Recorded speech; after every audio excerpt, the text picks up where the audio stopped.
มื้อเนี่ยพานักภาคกีฬากับพานักห้องอดีตนักห้อง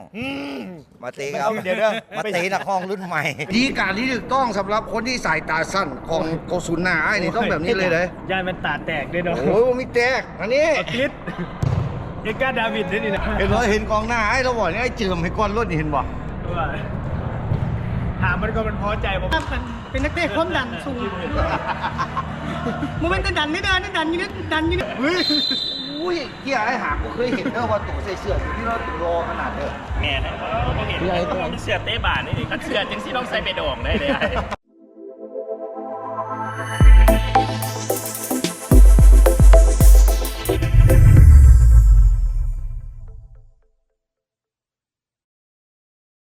สบายดีวันวางเมื่อเนี่ยพานักภาคนักห้องพานักภาคนักห้องกูเบิ่งด้วยเนี่ยกูปั่นแท็กตั้งส่งเนี่ยตั้งส่งยังขึ้นหรือเท่าใดดีเปิดตัวทีมบานใหม่แล้วตั้งส่งยังขึ้นหน่อยนึงรายจ่ายเริ่มไหลขึ้นเมื่อนี่มันมวนเปิดตัวอาทิตย์ละเทื่อสัญญากันว่าอาทิตย์ละเทื่อกับน้องๆเป็นยังไง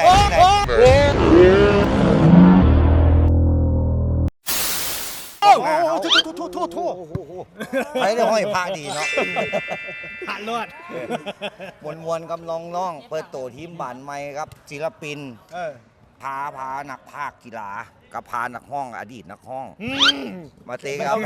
มาเตะนักห้องรุ่นใหม่เป็นอย่างต้องอดีตนักห้องอยู่ยังเป็นอยู่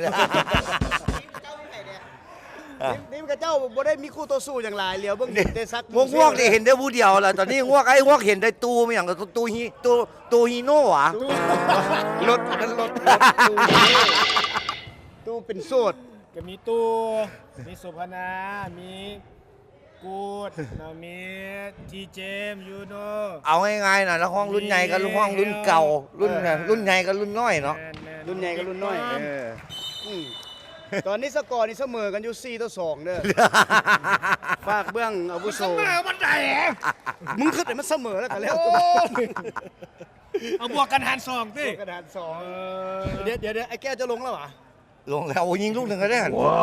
ในรอบตั้งไงอีกตอนนั้นไอ้ตัดเสื้อใส่2ตัวนะมาแปะใส่กันลูกนึงอ่ะแม่นแล้วตอนนั้นประตูมาแล้วหรือยังมาแล้วรับตายิงเข้าเสือน้ำเสื้อบอกมอสอยากให้ได้กันอยากให้ขนาดนั้นแล้วตัวเด็กที่ว่าลงนี่ก็นุ่งสุดไปขาปั้นคุณวะไปเดี๋ยวเด้อเขาเห็นแต่คนที่เตะบาสแล้วขาปั้นเล่นกีฬาแล้วขาปั้นตัวมันนั่งเบิ้งแล้วตัวขาปั้นจริงอ่ะบ่ปั้นกันป่วยออกจากมือก่อนเห็นว่าทีมไอ้เนี่ยเสื้อกันยังบ่ทันได้เอาเสื้อเนี่ยเสื้อ FC มาใส่กันทุกคนเลยเนี่ยเห็นบ่แล้วที่เห็นเสื้อ FC ตั้งแต่ยุคแรกจนปัจจุบันเห็นบ่เสื้อแต่ละรุ่นของไอ้ของมันได้ก็มีมาให้ได้แล้วครับบอกมอสเสื้อไอ้จอยชื่อใส่โมเมนต์ไปยึดเอาเบิดได้มึงนะเพราะว่าเสื้อตัวใหม่ของไอ้เนี่ยน่าจะเฮ็ดอยู่ประมาณได้สั่งอยู่อังกฤษพุ่นดิฮะใช่ก็สั่งอยู่อังกฤษคอยสิบ่นุ่งเด้อคอยสิไปโชว์เลยเป็นรายการที่สบายเนาะแล่นผ่านกล้องได้เลยเนาะบางคนไปเชื่อเลยมึงขึ้นมาตลาดเช้าว่ะเดี๋ยวมึงรายการ YouTube บ่มึงแลกเขาแล่นออกได้เลยเนาะโอ้ตายแล้วมันเป็นการที่เฮารวมน้องๆไอ้สำหรับไอ้คืนนะโอ้แม่นว่าไดอันนี้ของไอ้ซักวงเซลแล้วมันก็บ่นุ่งจ้ะเฝ้าเปลี่ยนยันบ่ได้ทันยันบ่ลงยันบ่ทันได้ลงแมนมื้อนี้ไอ้แก้วสิยิงจุกลูกยิงไปแล้วลูกนึงยังสิลงอีกบ่ถามว่าไอ้สิย่างได้บ่สรุปแล้วจะสิมาเสียอย่างเดียวว่ะบ่งึดหลายงึดลูกไอ้แก้วยิงเมื่อกี้นี่รับตายิงแล้วเข้าเสือรับตายิงปานเลยตาแล้วให้ยิงอีกวันนึงนี่เข้าบ่นี่ฮู้บ่เป็นหยังว่าไอ้เป็นหยังไอ้คอยเป็นหยังว่าถ่ายรายการไอ้มักใส่แว่นตาย้อนว่าไอ้รับอยู่ตลอดเดี๋ยวตอนนี้ค่อยสิวอร์มกันเด้อแล้วค่อยสิลงไปอีกมาเบิ่งบรรยากาศของน้องๆไอ้คือว่ารวมศิลปินของประเทศลาวทั้งเบิดแต่อยู่รวมๆนี่เนาะเมื่อวันนี้นะ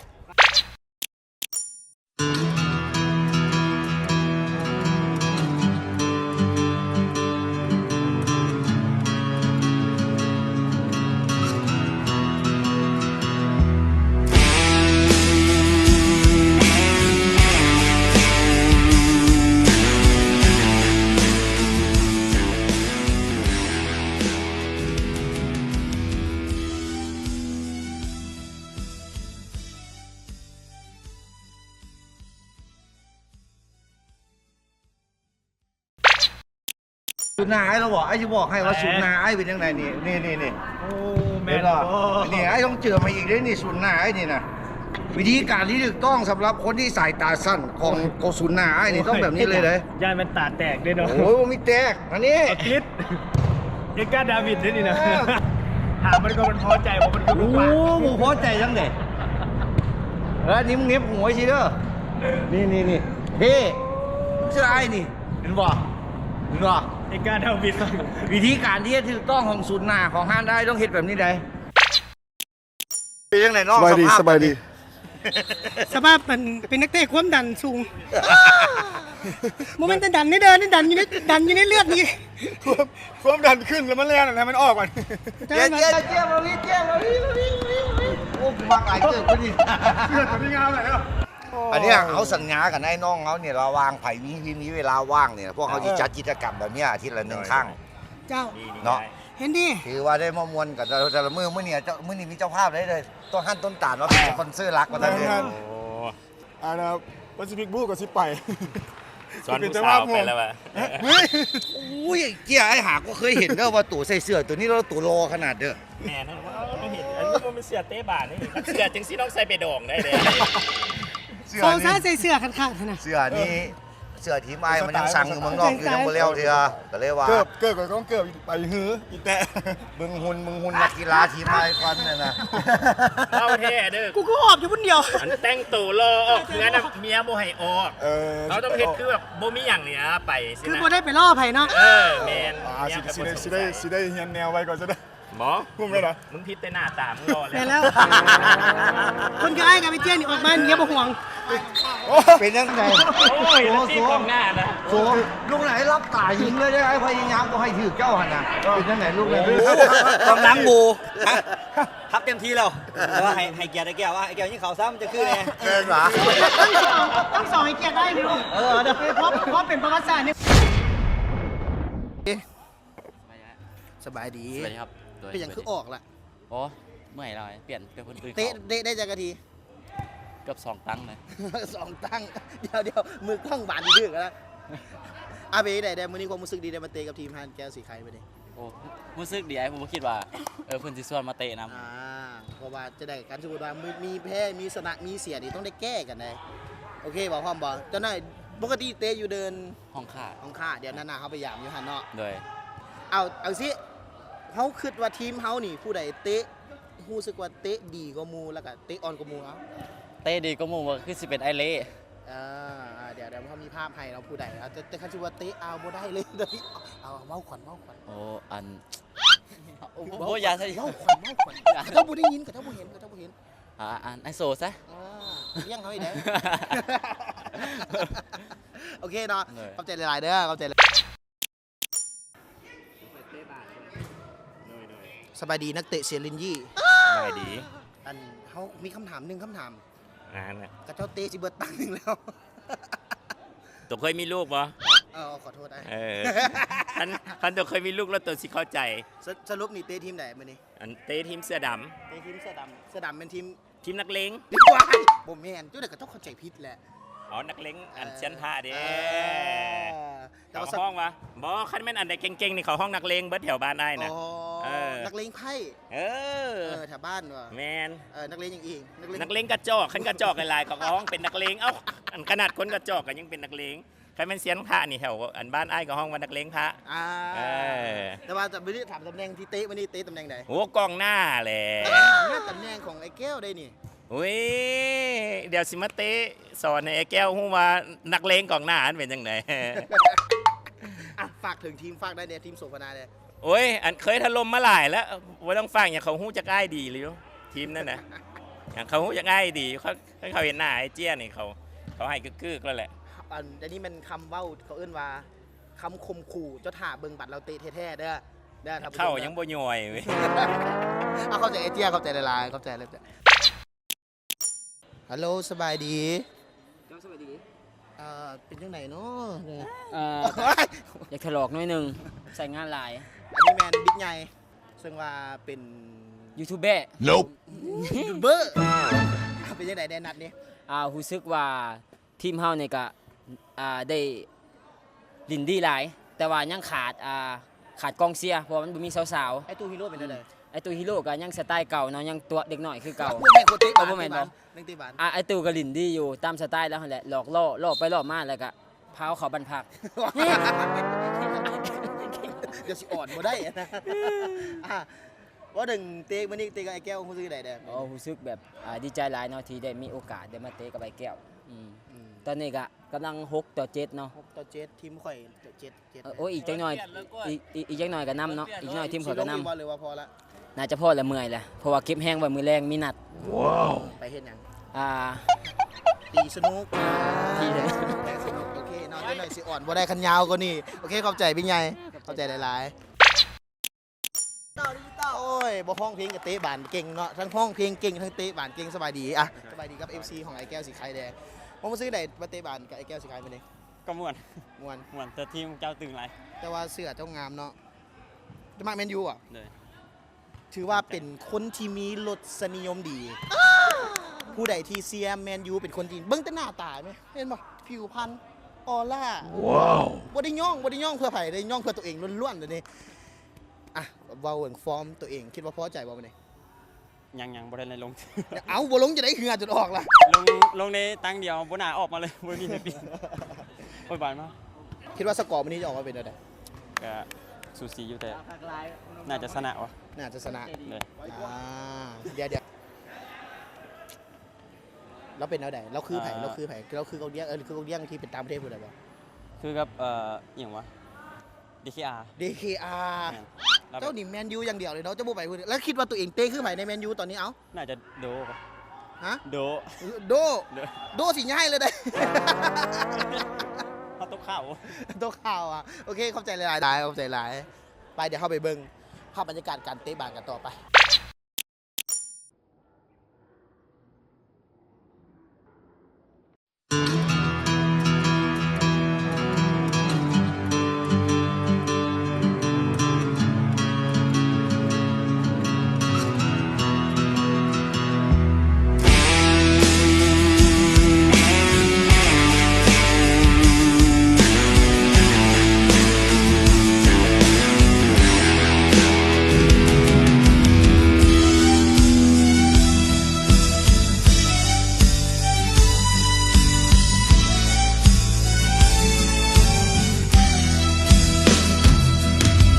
ลูกผู้ชาย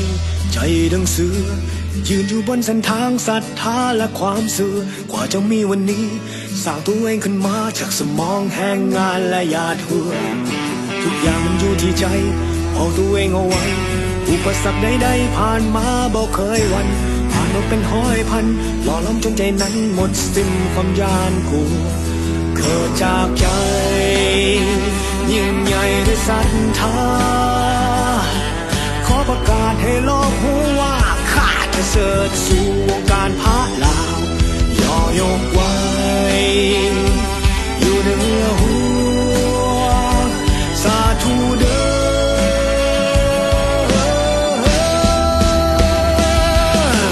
สร้างเอาไว้ให้ลูกหลานลาวให้พวกเขาสืบทอดต่อไปด้วยความภูมิใจเกิดมาศาสตร์นี้บ่มีไผจะอยู่ข้างฟ้าเบิ่งหน้าผาก้มหน้าบอยดินทั้งชีวิตข้อนี้อุทิศให้วงการพระลาว เป็นไงยิงเขาจักลูก ลูกหนึ่งเนาะปกติว่าสิยิง2แหละแต่คันยิง2ลูกมันสิเป็น11-10ก็เลยยิงหน่อยเดียวมันก็เลยจบ10 เสมอเนาะ อืม โอ้คุณยิงถูกพี่ดูกี่ดีเว้ยแต่ยิงเขาจักลูกลูกเดียวโอ้ลูกเดียวยิงไกล ทั้งไหน ไกลเนี่ย นี่วะทั้งเทิงนี่วะ โอ้มูเจ็บยังไงแต่ยิงเขาว่าแม่ห้อยโตน30 ล้าน ว้าว เขาเตะได้ขนาดนั้นเขาเดือนเดียว มีแต่ไปตนแม่ห่วยเลย โอ้ทานั่นจะสุดยอดเลยให้ซื้อตั๋วทีมพวกตั๋วมาเพิ่นแล้วได้นี่เห็นบ่ซื้อมาละ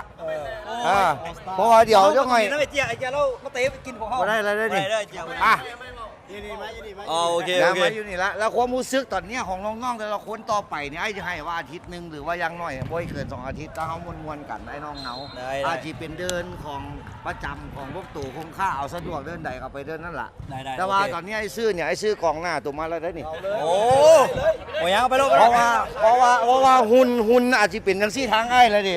รู้สึกว่าใส่เสื้อห้านไอ้แล้วรอขึ้นมีราศีขึ้นเว้ย เจ้าพ่อมีจะขายเลยนะไปเลยไปเลย เป็นยังไงแย่เป็นยังไง โอ้ยตั้งโบอย่างยิงซื้อๆอ่ะหลายลูกอะนะบางทีเนี่ยเห็นแล้วที่บางทีนี่นะ เอ้ย แล้วบอกโซว่านะไปจ่ายเงินค่าสนุกก่อนเด้อ ไอ้ตีไม่ใช่หรอไม่ได้ตีเอาตกท่วงเลย อ่ะ